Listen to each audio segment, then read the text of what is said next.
하나님의 심판의 5대 원리. 요한계시록 16장 1절에서 7절 말씀.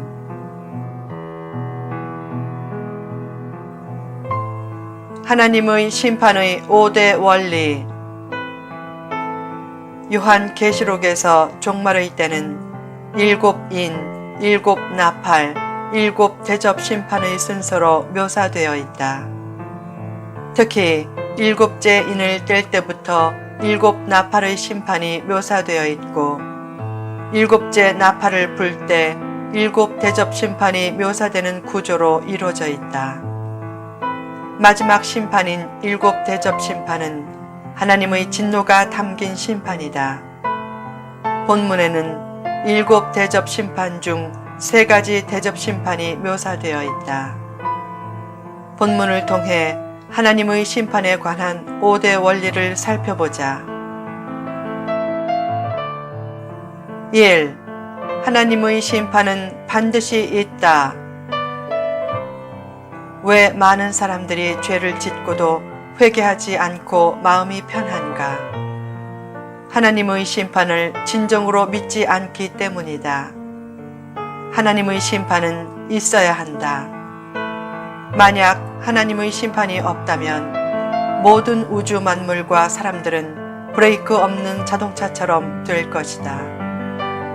우주는 한치 오차도 없이 질서 있게 움직이는데 그 질서만 생각해도 하나님의 심판은 반드시 있음을 깨닫게 된다. 하나님의 심판은 십자가의 승리와 정의로운 삶의 승리를 교훈하시려는 하나님의 섭리 안에서 일어난 사건이다. 하나님의 심판이 있음을 깊이 인식할 때 인간은 교만에 빠지지 않는다. 알렉산더 대왕의 아버지 빌립 2세는 자기 시종에게 아침마다 이렇게 인사하도록 시켰다. 대왕이여, 당신은 죽어야만 한다는 사실을 잊지 마십시오. 그처럼 내가 언젠가는 죽어서 하나님의 심판대 앞에 서야 한다는 사실을 잊지 말고 물질 지향적인 삶을 버리고 존재 지향적인 삶을 살라. 2. 하나님의 심판은 매우 엄중하다. 하나님의 엄중한 대접 심판이 있어도 하나님은 잔인한 하나님이다 라고 말할 수 없다. 그렇게 말하는 것은 하나님을 경시하거나 멸시하는 것이다.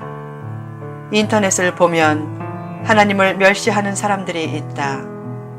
그들은 망가지기로 작정한 사람처럼 이를 악물고 하나님께 대드는 말을 한다.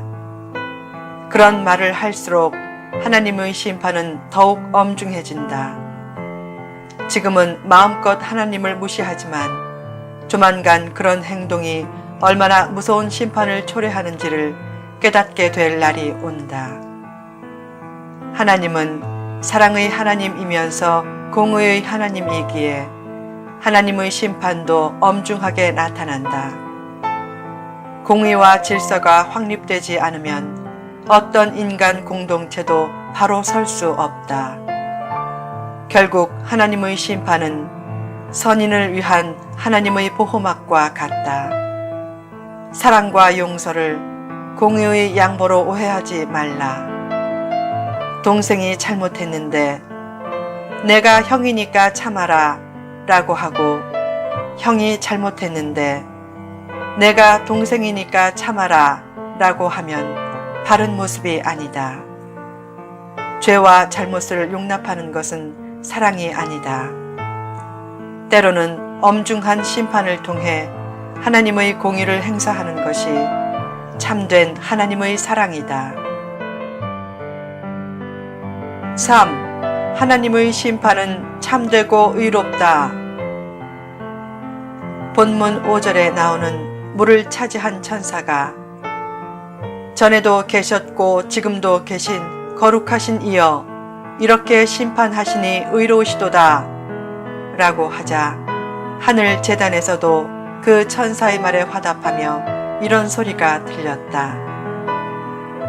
그러하다 주 하나님 곧 전능하신 이시여 심판하시는 것이 참되고 의로우시도다. 하나님의 심판은 잘못된 것, 불공정한 것, 편벽된 것이 하나도 없는 공정하고 정확한 심판이라는 뜻이다. 하나님의 심판이 공정하고 정확하다는 확신이 있기에 성도는 아픔과 상처를 어디에도 호소할 곳이 없어서 생기는 영적 우울증에 빠지지 않는다. 사람들은 예수님이 가난한 자를 부자보다 더 사랑하셨다고 여긴다. 영생을 추구하는 부자 청년에게 내 소유를 팔아 가난한 자들에게 주라 고 하신 예수님의 말씀을 보면 예수님이 가난한 자를 사랑하신 것은 사실이다. 그러나 무조건 가난한 자의 편을 든 것은 아니다. 예수님은 불의한 가난보다는 의로운 부를 더 기뻐하신다. 레위기 19장 15절에서는 가난한 자의 편도 들지 말고 권세자를 두둔하지도 말고 공의로 사람을 재판하라고 했다. 가난 편에 서는 것이 정의가 아니라 바른 편에 서는 것이 정의다.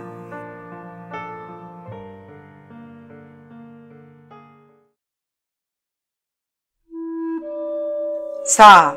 하나님의 심판은 보상 심판이다. 심판받는 사람들이 성도들과 선지자들의 피를 흘리게 했기에 하나님의 심판을 받는 것이 마땅하다는 것이다. 하나님의 심판은 불신자들에게는 진노의 의미가 있고 성도들에게는 보상의 의미가 있다. 하나님의 심판의 날은 성도의 모든 억울함을 해소받는 날이다. 그때 모든 상처와 한이 다 씻기고 하나님을 위해 심었던 것을 온전히 보상받는다. 은혜 시대에 산다고 해서 심은 대로 거두는 법칙이 변하지 않는다. 구원을 위해 내가 심은 것은 없지만 나 대신 주님이 심으셨다. 어떻든지 간에 심어야 거둔다. 심은 대로 거두는 사실을 믿고 조금 더 인내하라. 하나님은 영원히 참기만 하라고 하지 않는다. 야고보서 5장 7절을 보면 주님이 강림하실 때까지 참으라고 했다. 성도의 인내는 시한부적인 인내다. 조만간 하나님이 임재하시고 간섭하시는 역사가 있을 것이다. 믿음의 길에는 늘 꼬린 지점이 있다. 꼬린 지점이 없다면 시작부터 지쳐버릴 것이고 가는 과정도 더 피곤해지겠지만 하나님이 기뻐하시는 삶을 따라 인내하고 나가면 구원과 천국은 물론 조만간 기도 응답과 비전 성취와 풍성한 은혜가 주어질 것이다. 5. 하나님의 심판보다 은혜가 크다. 주님이 죄를 샅샅이 살피면 주님 앞에 떳떳할 사람은 한 사람도 없다. 그래도 은혜 가운데 있는 이유는 사람의 죄보다 하나님의 은혜가 크기 때문이다. 하나님은 본질적으로 죄를 계산하시는 회개사가 아니고 죄를 용서하시는 분이다. 하나님께 나아가 진심으로 용서를 빌면 횟수에 상관없이 용서해 주실 것이다. 하나님의 용서의 크기와 범위는 상상을 초월한다. 그 하나님의 용서에 대한 확신을 가지라. 때로 어려움을 당하면 하나님이 용서하지 않고 진노하심으로 그런 일이 생긴 줄 안다. 그것은 하나님을 자기 생각으로 제한하는 것이다. 많은 사람들이 하나님을 믿는다고 하면서 자기 생각대로 믿고 자기 한계 안에 하나님을 둘 때가 많다. 어려움을 당해도 하나님이 자신을 용서하지 않는다고 생각하지 말라. 때로는 하나님의 징계 안에도 하나님의 용서가 있다. 왜 용서하면서 징계와 심판을 하는가? 하나님의 크고 오묘한 뜻 때문이다. 죽이고 괴롭히려고 그런 어려움을 허락하신 것이 아니라 어려움 속에서도 하나님을 더욱 바라보라는 뜻이다. 하나님은 내 생각은 너희 생각과 다르다고 하셨다. 하나님의 심판보다 하나님의 은혜가 더 크다. 문제는 교만한 마음과 지나친 욕심이 하늘을 가린 구름처럼 영안을 가려 하나님의 은혜가 보이지 않게 되는 것이다.